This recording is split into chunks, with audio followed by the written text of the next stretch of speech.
Sing larang mudik ki ya sapa? Mudik itu boleh, silahkan, monggo.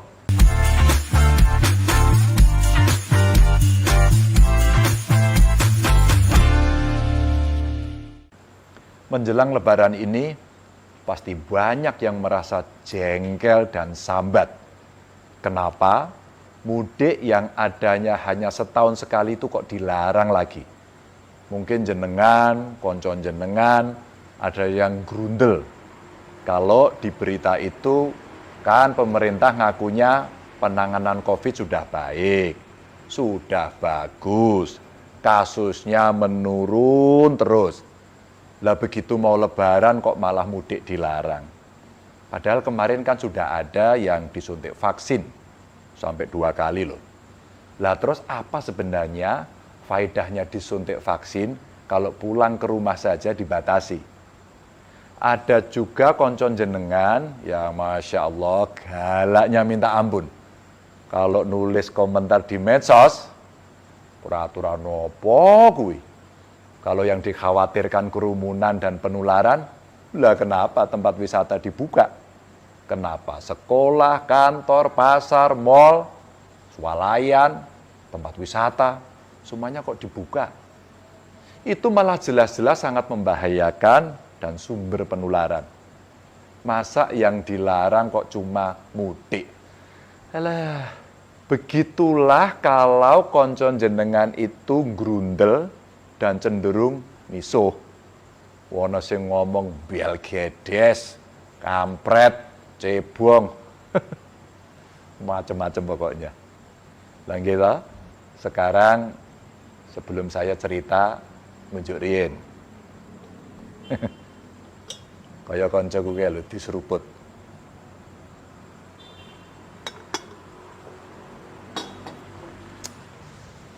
Nah, kalau sudah minum gitu kan pior, padang pikirannya. Enak diajak ngomong, penak diajak rembugan. Jadi begini, sing larang mudik ki ya sapa? Mudik itu boleh, silahkan, monggo. Ajak anak, istri, saudara, atau siapapun untuk mudik. Tapi mudiknya virtual saja. Eling-elingen. Virtual saja. Seperti tahun lalu, saya masih ingat betul bagaimana rasanya meminta panjenengan semua untuk tidak mudik pada tahun lalu. Betapa susahnya kondisi kita di masa-masa awal pandemi. Setiap hari selalu saja ada saudara-saudara kita yang masuk rumah sakit. Hampir setiap jam ambulan berseliweran di jalan. Penggali kubur bekerja siang malam. Teman-teman tenaga medis bukan hanya berjuang menyelamatkan, tapi juga berguguran. Siapa sih yang mau kehilangan saudara? Siapa yang rela kehilangan orang tua? Kita ini sangat berpotensi jadi penyebab kematian 1, 2, puluhan, bahkan ratusan nyawa. Ini bukan soal tradisi atau agama, bukan soal suku atau negara, tapi menyelamatkan 1 nyawa saudara kita jadi jauh lebih penting dari segalanya. Masih ingat nggak kata Gus Dur? Di atas politik itu ada kemanusiaan. Saya mau nambahi, di atas politik, tradisi dan kebudayaan itu ada kemanusiaan. Dan berdiam diri, tidak bepergian, tidak pulang kampung, adalah laku kemanusiaan kita saat ini. Ya, kita hanya cukup berdiam diri di rumah untuk tidak memperumit masalah di tengah wabah. Mungkin jenengan pernah dinasehati simbah buyut. Nduk, wong urip iku aja nggugu karepe dhewe. Kabeh wis ana sing ngatur. Tapi yen kabeh melu ngatur, ya enten ana gelem. Maka ketika kemarin di Kabupaten Pati dan di Kota Semarang contohnya, ada warga yang nekat mudik dari luar daerah.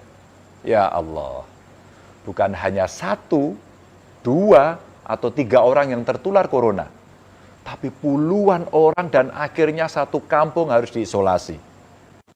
Yen wis kedaden ngono iku, lak yo kriwikan dadi grojogan, geguyon dadi tetangisan toh. Coba itu lihat, bagaimana India hari ini. Isine mung wong tetangisan. Ratusan ribu orang tertular setiap hari, bahkan gampang banget kita melihat orang tergeletak di pinggir jalan-jalan.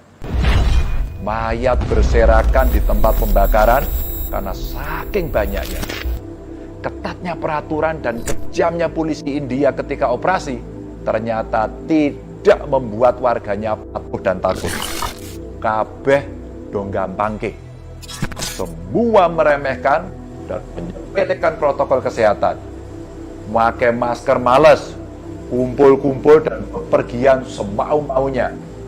Dan yang lebih ngegirisi, 3 juta orang di sana justru berkumpul tumplek-blek dadi siji menggelar acara tradisi di Sungai Gangga. Anda tahu akibatnya? India sekarang ngeri sekali.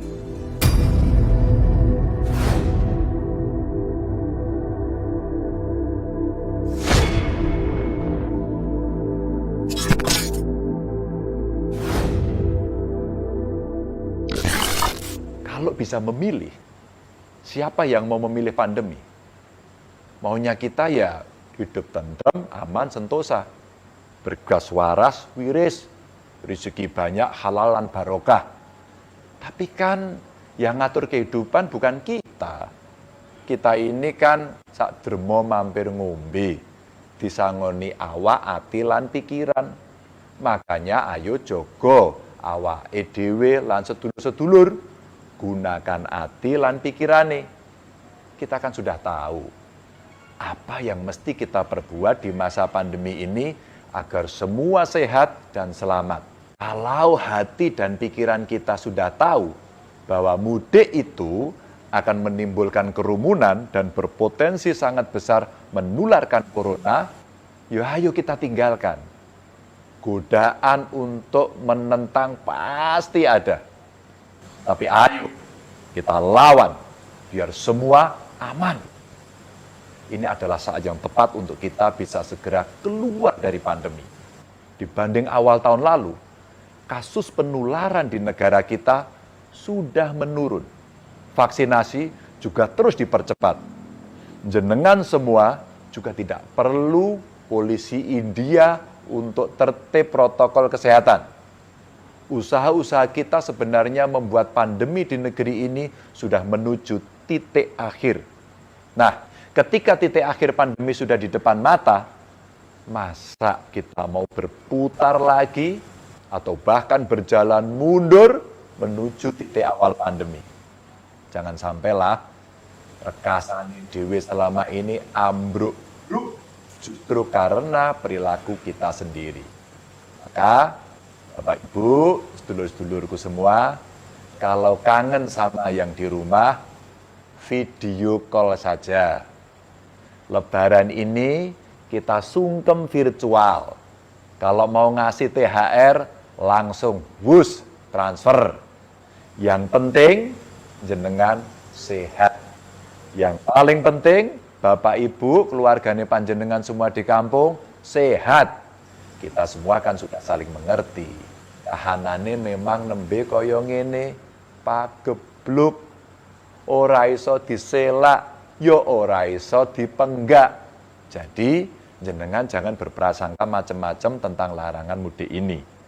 Menghilangkan tradisi lah, menghalangi silaturahmi lah, mematikan usaha warga, atau prasangka buruk lainnya. Tidak. Keselamatan jenengan, keselamatan kita di atas semuanya.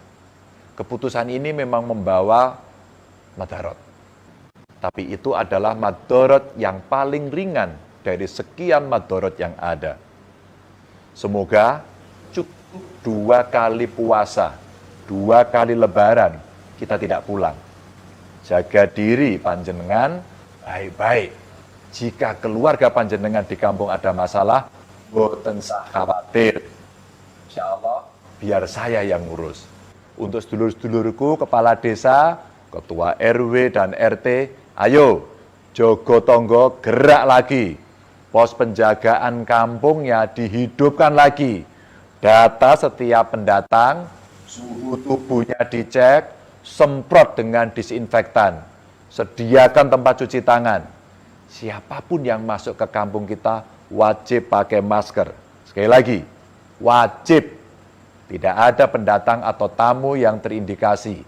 Entah itu demam, batuk, pilek, segera laporkan ke puskesmas terdekat. Teman-teman tenaga medis juga ini.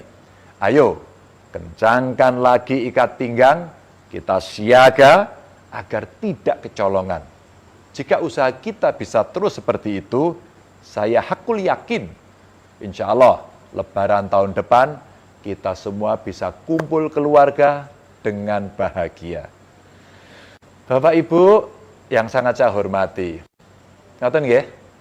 Terima kasih, matur nuwun. Sabar mboten sah mudik dan selalu jaga kewarasan.